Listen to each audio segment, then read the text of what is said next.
പക്ഷേ ശമ്പളം കൂട്ടാൻ ഞാൻ മാത്രം തീരുമാനിച്ച പോരാ. പിന്നെ ആരാ? അത് അവന്തികേട്ടത്തെയും അച്ഛനും കൂടി തീരുമാനിക്കണം. പക്ഷേ ഞാനിത് പ്രപ്പോസ് ചെയ്യുന്നുണ്ട്.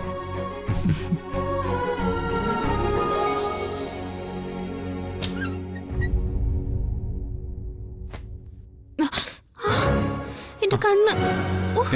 എന്താ സച്ചേട്ടാ, എന്താ എന്തു പറ്റി? എന്റെ കണ്ണ്, എന്റെ കണ്ണിൽ എന്താ വീണ് സച്ചേട്ടാ? നിന്നെ നല്ലപോലെ നേറുന്നുണ്ട്. നോക്കട്ടെ. കണ്ണു പതുക്കെ തുറന്നേ. ഓ, പറ്റുന്നില്ല. ആ,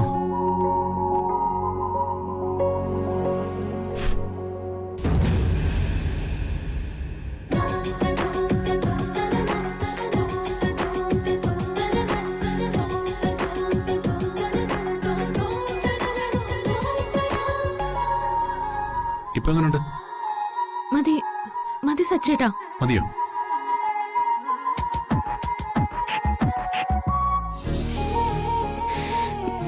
നോക്കട്ടെ. മതി. കാണിക്ക്.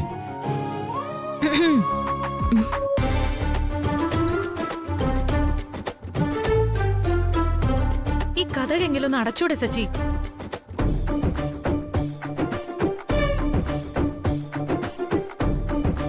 എടുത്തേ, അത് കണ്ണില് പൊടി പോയപ്പോ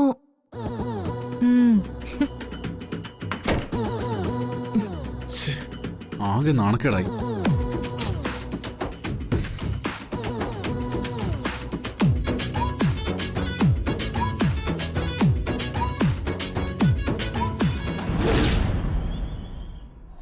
അച്ഛാ, നമ്മളെ സംബന്ധിച്ച് ഇന്ന് സന്തോഷമുള്ള ദിവസമാണല്ലോ. നമ്മുടെ ജീവനക്കാർക്കും സന്തോഷമാണ്. പിന്നെ അർച്ചന ഒരു കാര്യം പറഞ്ഞപ്പോഴാ അവരുടെ യഥാർത്ഥ സന്തോഷം ഇതാവില്ലെന്ന് മനസ്സിലായത്. പിന്നെന്താ അവർക്ക് സന്തോഷം? അവർക്ക് നമ്മള് ഓഫീസിൽ ട്രീറ്റ് കൊടുത്തില്ലേ? ഇനിയൊരു ഇവന്റ് സംഘടിപ്പിക്കുന്നതിനെ കുറിച്ച് നമ്മൾ സംസാരിച്ചതുമാണ്. അതിൽ മാത്രം കാര്യമില്ലെടുത്തി. നമുക്ക് തരക്കേടില്ലാത്തൊരു പ്രോഫിറ്റ് കിട്ടുന്ന പ്രോജക്റ്റാണ്. അവർക്ക് നമ്മളോട് ആത്മാർത്ഥതയും സന്തോഷം കൂടുന്നത് അവരുടെ ശമ്പളത്തിൽ ചെറിയ വർധനവ് വരുമ്പോഴാണ് എന്നാണ് അർച്ചന പറയുന്നത്. ആ പറഞ്ഞ അക്ഷരം പ്രതി ശരിയാ സച്ചി. മാസം കിട്ടുന്ന ശമ്പളത്തിൽ ഒരു 500 രൂപ കൂട്ടി കിട്ടുമ്പോഴുള്ള സന്തോഷം വളരെ വലുതാ. നമ്മൾ ചിന്തിക്കാത്തത് അർച്ചന ചിന്തിച്ചു.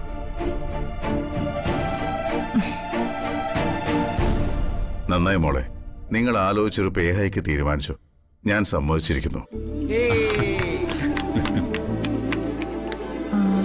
അച്ഛാ, അതിപ്പോ ഉടനെ വേണോ? വേണം. അതാ ഞാൻ ആദ്യം പറഞ്ഞത്. അവരുടെ വിശ്വാസം ആർജിക്കണം, കൂടെ നിർത്തണം. അച്ഛാ, ഒരു ഗ്രാൻഡ് പാർട്ടിയും വേണം. അതിനെന്താ, ആവാലോ.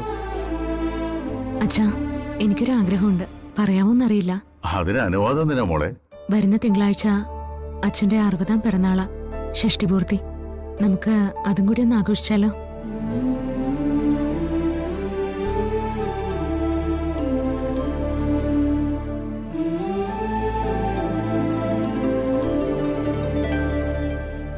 മോളെ, മോളിതൊക്കെ എങ്ങനെ നോക്കി വെച്ചു? അച്ഛന്റെ കാര്യല്ലേ, മരുന്നിന്റെയും ഭക്ഷണത്തിന്റെയും കാര്യം മാത്രം ഞാൻ ശ്രദ്ധിച്ച പോരല്ലോ. ഇനി ഒന്നും ആലോചിക്കണ്ട. അച്ഛന്റെ ഷഷ്ടിപൂർത്തി നമ്മൾ ഗ്രാൻഡ് ആയിട്ട് ആഘോഷിക്കും. Event manager ready. ഒക്കെ നിങ്ങളുടെ ഇഷ്ടം. നല്ലൊരു മരുമകൾ കുടുംബത്തിലേക്ക് വന്നതിന്റെ ഐശ്വര്യം ഇതൊക്കെ.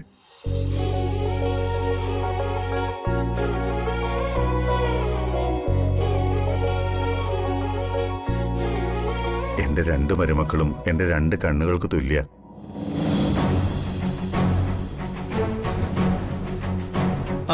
അപ്പോ സെലിബ്രേഷനൊക്കെ ഒരു തീരുമാനമായ സ്ഥിതിക്ക് അർച്ചനേട്ടത്തി ഉണ്ടാക്കിയ മധുരം കഴിക്കാം. അമ്പിളി ചേച്ചി, ആ പാലടയും എടുത്തോ.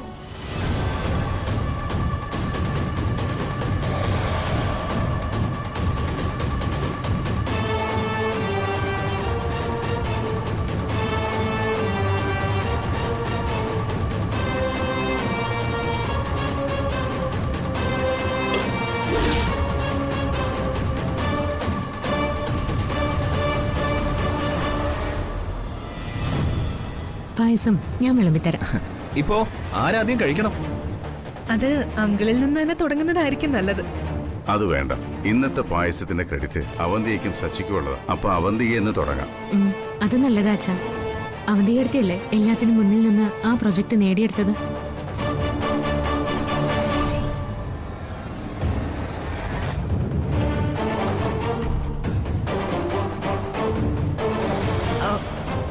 എനിക്ക് തോന്നുന്നത് അർച്ചനേട്ടത്തേക്ക് ആദ്യം കൊടുക്കുന്നതാ നല്ലതെന്നാ.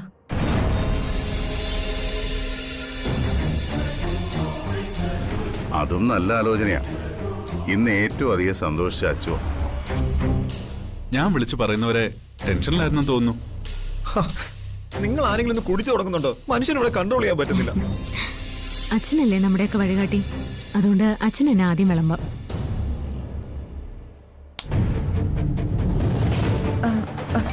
ഞാൻ വിളമ്പിക്കോളാം മോളെ. ദാ.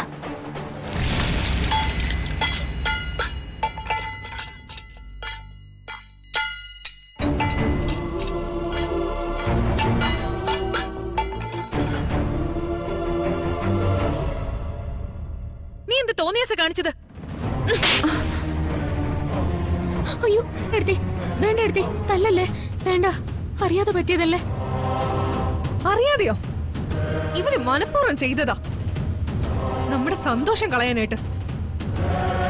ആ കുട്ടിക്കൊരു കയ്യബദ്ധം പറ്റിയതാ. ഇനി അതൊരു പ്രശ്നമാക്കണ്ട. സാരമില്ല, മോള് വിഷമിക്കണ്ട. പായസം ഇനിയും ഉണ്ടാക്കാലോ.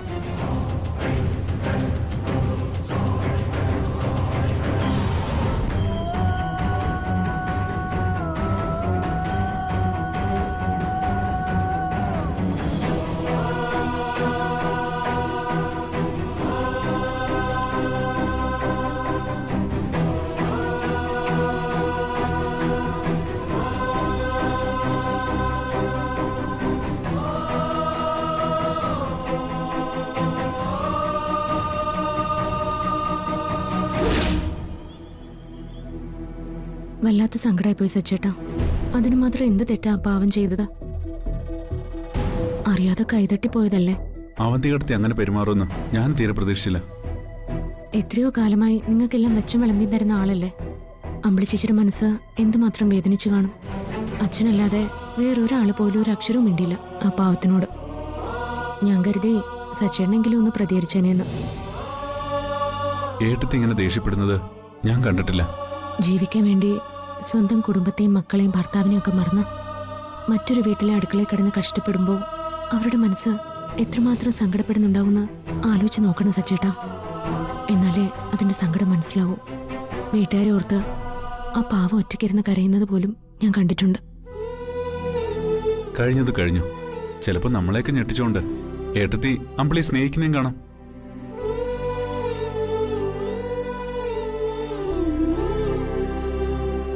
എനിക്ക് തന്റെ രോഷവും സങ്കടമൊക്കെ മനസ്സിലാവുന്നുണ്ട്. താനത് മറക്കാൻ നോക്ക്. ഇനി അതിനെപ്പറ്റി ആലോചിച്ച് തല പെരുപ്പിക്കാൻ നിൽക്കണ്ട. പിന്നെ ഇതിനെപ്പറ്റിയൊന്നും അവന്തിയേട്ടത്തിയോട് ചോദിക്കാനും പറയാനും നിൽക്കണ്ട കേട്ടോ. നാളെ എനിക്കാണ് ഈ ഗതി വരുന്നതെങ്കിൽ ഇതൊക്കെ തന്നെ ഇവിടെ നടക്കൂ, അല്ല സച്ചേട്ടാ?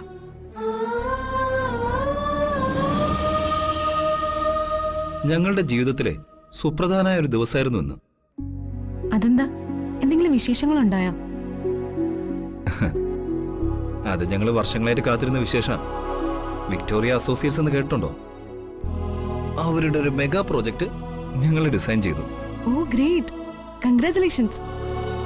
അപ്പോ പുതിയ ഏട്ടത്തിയമ്മ വലതുകാലം വെച്ച് കയറിയതിന്റെ ഐശ്വര്യം ഉണ്ടല്ലേ? തീർച്ചയായും അത് തന്നെയാ. സ്ത്രീകൾ ഐശ്വര്യത്തിന്റെ വരദാനം എന്നൊക്കെയല്ലേ പറയാറ്. ഏട്ടത്തി അക്ഷരാർത്ഥത്തിൽ അത് തന്നെയാ. കമ്പനിക്ക് ഇത്രയും വലിയ ബിസിനസ് കിട്ടിയതില് വേറെ ആർക്കും പങ്കൊന്നുമില്ലേ? ഞങ്ങളൊരു ടീം വർക്കാ.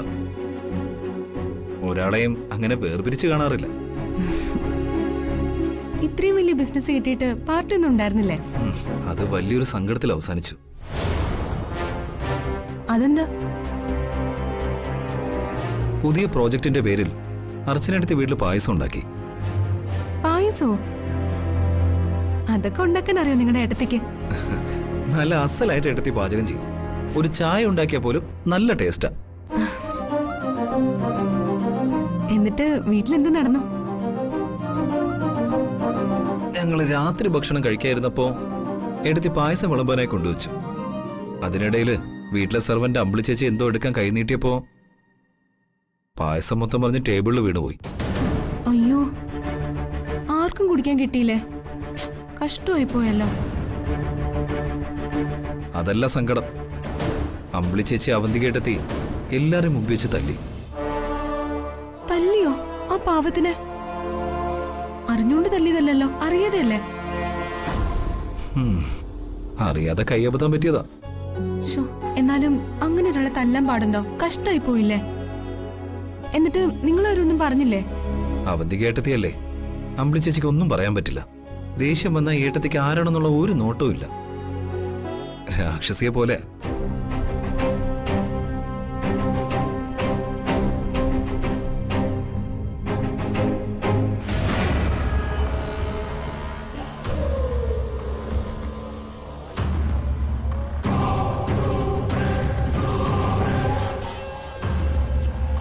ഈ അമ്പിളി ചേച്ചി എന്തിനാ അവന്തിക എടുത്തിട്ട് റൂമിലേക്ക് പോകുന്നത്?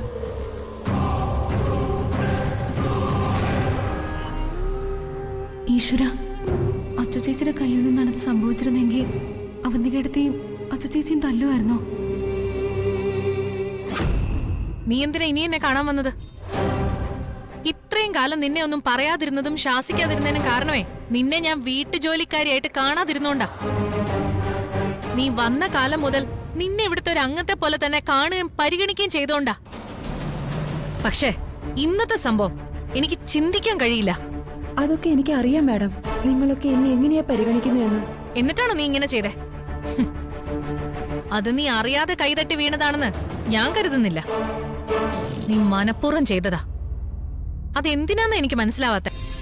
മാഡം, ഞാൻ പറയുന്ന ഒന്ന് കേൾക്കണം. ഇനിയിപ്പൊ നീ പറയുന്നത് കേട്ടിട്ട് എന്താ കാര്യം? ഞങ്ങളുടെ ഇന്നത്തെ സന്തോഷം മുഴുവൻ നീ നശിപ്പിച്ചില്ലേ? അത് നിനക്ക് തിരിച്ചു തരാൻ കഴിയോ? കഴിയൂന്ന്? ഇല്ലല്ലോ. പിന്നെന്തിനാ നീ പറയുന്നത് കേൾക്കുന്നത്? എനിക്കൊന്നും കേക്കണ്ട.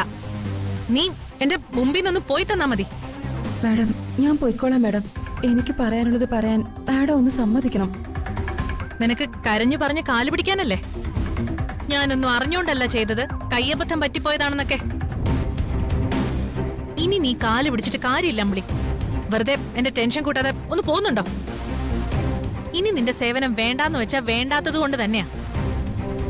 അല്ലെങ്കിൽ അർഹിക്കാത്ത സ്ഥാനം ആർക്ക് കൊടുത്താലും അവസാനം അത് ഇങ്ങനെ വരൂ.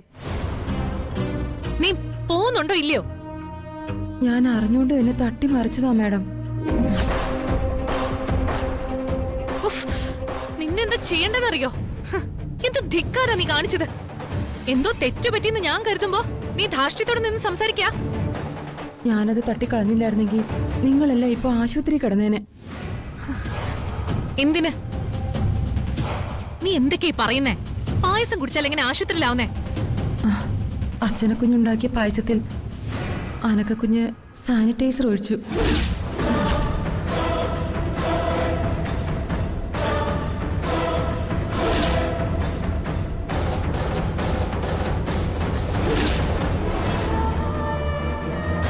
ഇന്നത്തെ പായസത്തിന്റെ ക്രെഡിറ്റ് അവന്തിയേക്കും സച്ചിക്കും ഉള്ളതാ. അപ്പൊ അവന്തിയെ എന്ന് തുടങ്ങാം.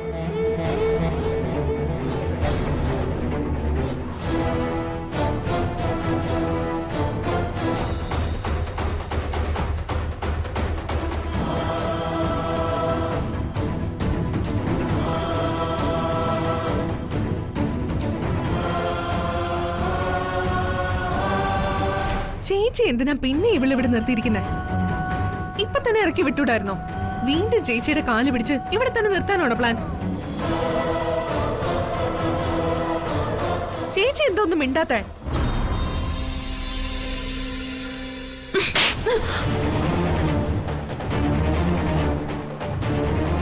നിന്നിൽ നിന്ന് ഞാൻ ഇത്രയും പ്രതീക്ഷിച്ചില്ല. ഇവളെയല്ല നിന്നെ എവിടെ നിന്ന് ഇറക്കി വിടേണ്ടത്. ഇവളിത് എന്നോട് പറഞ്ഞതുകൊണ്ട് ഞാൻ മാത്രം അറിഞ്ഞു. മറ്റാരെങ്കിലും അറിഞ്ഞിരുന്നെങ്കിൽ എന്തായിരുന്നു അവസ്ഥ? നിന്നെ ഇവിടെ നീ രാത്രി തന്നെ ഇറക്കി വിട്ടേനെ. പോട്ടെ മാഡം, ഞാനായിട്ട് ഇനി ഇത് ആരോടും പറയില്ല. ഇതൊരു വലിയ വിഷയമാക്കണ്ട. എനിക്ക് മനസ്സിൽ താങ്ങാൻ കഴിയാത്തോണ്ട് ഞാനത് മാഡത്തോട് പറഞ്ഞതേ ഉള്ളൂ. ചേച്ചി ഇവിടെ പോലുള്ളവരൊക്കെ പറയുന്ന അങ്ങനെ വിശ്വസിക്കൂ?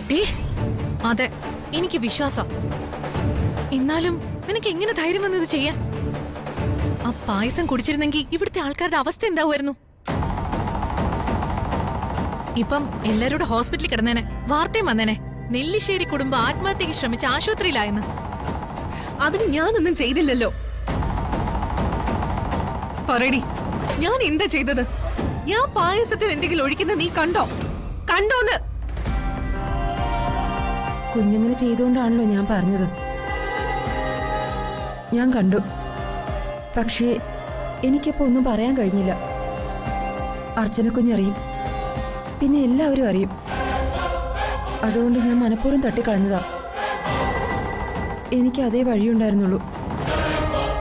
ചേച്ചി, ഇവള് പറയുന്നത് കള്ളോ? ചേച്ചിയുടെ മുമ്പിൽ നല്ല പുള്ള ചമയം വേണ്ടി പറയാ. നീ ഇനി ഒരു അക്ഷരം മിണ്ടരുത്. ആ പായസത്തിന്റെ ബാക്കി കൃഷ്ണന്റെ മുമ്പിലുണ്ട്. ഞാനതെടുത്ത് പോലീസിനോ ടെസ്റ്റിനോ അയക്കട്ടെ? അപ്പൊ നിനക്ക് സമാധാനാവല്ലോ. അയക്കട്ടെ? അയ്യോ മാഡം, അങ്ങനെയൊന്നും ചെയ്യല്ലേ. ഞാൻ കള്ളത്തി ആയിക്കോളാം.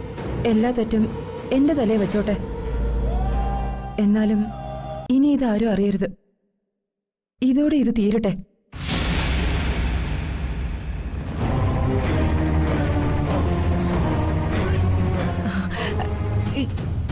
ഇതൊക്കെ ഒരു കയ്യബദ്ധമായി കണ്ടാ മതി. ഒന്നുമില്ലെങ്കിൽ അമ്പിളി വർഷങ്ങളായിട്ട് നമ്മുടെ കൂടെ നിൽക്കുന്നതല്ലേ. എന്താ അടുത്ത പ്രശ്നം? അത് ഇതുവരെ കളഞ്ഞില്ലേ? പോട്ടെ, പാവം അമ്പിളി ചേച്ചിയല്ലേ. ഞാനും അത് തന്നെ സന്ദീപ് പറഞ്ഞുകൊണ്ടിരിക്കുന്നത്. അവന്തി ചേച്ചിക്ക് അത് മനസ്സിൽ നിന്ന് പോകുന്നില്ല. അതുപോലെ അമ്പിളി ചേച്ചിക്കും നല്ല കുറ്റബോധമുണ്ട് പാവത്തിന്. അല്ല മോനെ, ഞാൻ അർച്ചനെ ഓർത്ത സങ്കടപ്പെട്ടെ. എത്ര ആഗ്രഹിച്ചുണ്ടാക്കിയതാ. എന്നിട്ട് അതൊന്ന് നാവിൻ തുമ്പിൽ തൊടാൻ പോലും കഴിഞ്ഞില്ലല്ലോ. അമ്പിളി ചെല്ല്. ഞാൻ അന്നേരത്തെ ദേഷ്യത്തിന് പറഞ്ഞു പോയതാ അമ്പിളി. പോട്ടെ, സങ്കടപ്പെടണ്ട. ഇപ്പൊ സങ്കടമൊക്കെ മാറി മാഡം. ആ അമ്പിളി,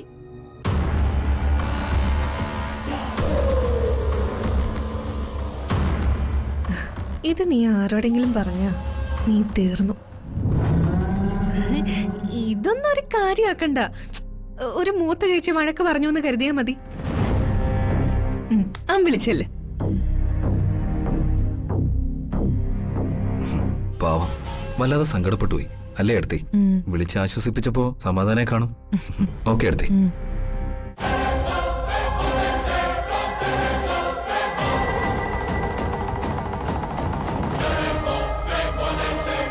നീ ഇതെന്തിന്റെ പുറപ്പാടാ? ഇവിടെ എന്താ നടന്നെന്ന് എന്നോട് പറഞ്ഞില്ല. വലിയ ആഘോഷം, പായസം, ലഡു. കാര്യം അറിയാൻ ചേച്ചിയെ വിളിച്ചപ്പോ ചീത്ത പറഞ്ഞ് കട്ടാക്കി. ആ ദേഷ്യം തീർക്കാൻ ചെയ്തതാ. അതിന്റെ വരും വരായക നീ ആലോചിച്ചോ? ബുദ്ധിപരമായ അമ്പിളി അങ്ങനെ ചെയ്തുകൊണ്ട് നീ രക്ഷപ്പെട്ടു. ഇല്ലെങ്കിലേ നീയും ഞാനും ഒക്കെ ഉത്തരം പറയേണ്ടി വന്നേനെ. അന്നേരം അതൊന്നും ഞാൻ ആലോചിച്ചില്ല. അവരുടെ അതിര് കടന്ന സന്തോഷം കണ്ടപ്പോ ചെയ്തു പോയതാ. അത് നന്നായി. എന്ത് നന്നായെന്ന് ചേച്ചി? അവളുടെ അതിര് കടന്ന സന്തോഷം. അവിടെ മീറ്റിംഗ് കഴിഞ്ഞ പാടെ സച്ചി അർച്ചനയെ വിളിച്ച് സന്തോഷം പങ്കുവച്ചിരിക്കുന്നു. അവൾ അച്ഛനോടും പറഞ്ഞു. ഞാൻ കിളവനെ വിളിച്ചപ്പോ ഒന്നും അറിയാത്ത പോലൊരു അഭിനയം. അവസാനം എന്നെ കളിയാക്കിയ പോലൊരു പറച്ചിൽ. ഞാൻ ലഡ്ഡു കഴിച്ചൂന്ന്. ഓ, അപ്പൊ അർച്ചന സച്ചി ബന്ധം അത്രയ്ക്ക് കൂടിയെന്നർത്ഥം. ഇങ്ങനെ പോയാ ചേച്ചി പതുക്കെ പുറത്ത്. ഇത്രയും കാലം ചേച്ചിക്ക് തോന്നിയോ അങ്കിളുടെ പിറന്നാൾ ആഘോഷിക്കാൻ? ഇല്ലല്ലോ. ഇപ്പൊ അവള് പറഞ്ഞത് കേട്ടില്ലേ? ഷഷ്ടിപൂർത്തി ആഘോഷിക്കൽ. ചേച്ചി അടക്കം എല്ലാവരും കൈകൊട്ടി സമ്മതിച്ചു. അതാണ് അർച്ചനയുടെ കാഞ്ഞ ബുദ്ധി.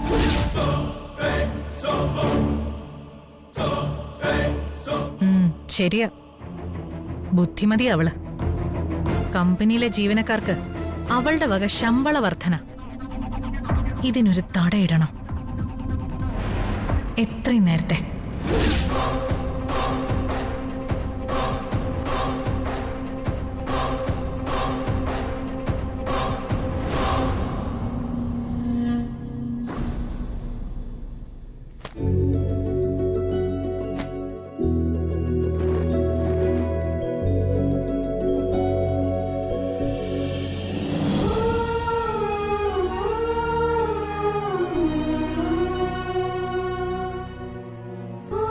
എല്ലാ ദിവസവും ഇങ്ങനെ പ്രാർത്ഥിച്ചാണോ ഉറങ്ങാറ്? ഇത് കുഞ്ഞുനാളിലെ തുടങ്ങിയ സ്വഭാവ. അമ്മ പഠിപ്പിച്ചതാ. ഉറങ്ങുന്നതിന് മുമ്പും ഉണരുമ്പോഴും പ്രാർത്ഥിക്കണമെന്നാ അമ്മ പറഞ്ഞു തന്നിട്ടുള്ളത്. എന്തെങ്കിലും സങ്കടവും വിഷമവും തോന്നുമ്പോഴും അതില്ലെങ്കിൽ പോലും ഉറങ്ങുമ്പോൾ നമ്മുടെ മനസ്സ് ശാന്തമായിരിക്കാൻ വേണ്ടി പ്രാർത്ഥിക്കുന്നത് നല്ലതാണ് പോലും. ദുസ്വപ്നങ്ങളൊന്നും കാണില്ലെന്ന്. കഴിഞ്ഞ കുറേ വർഷങ്ങളായി ഞാനും അത് തന്നെ ചെയ്തുകൊണ്ടിരിക്കുന്നത്. താൻ തൻ്റെ ദൈവത്തെ പ്രാർത്ഥിക്കുമ്പോൾ ഞാൻ എൻ്റെ മനസ്സിലെ ദേവതയെ പ്രാർത്ഥിക്കും, അത്രമാത്രം.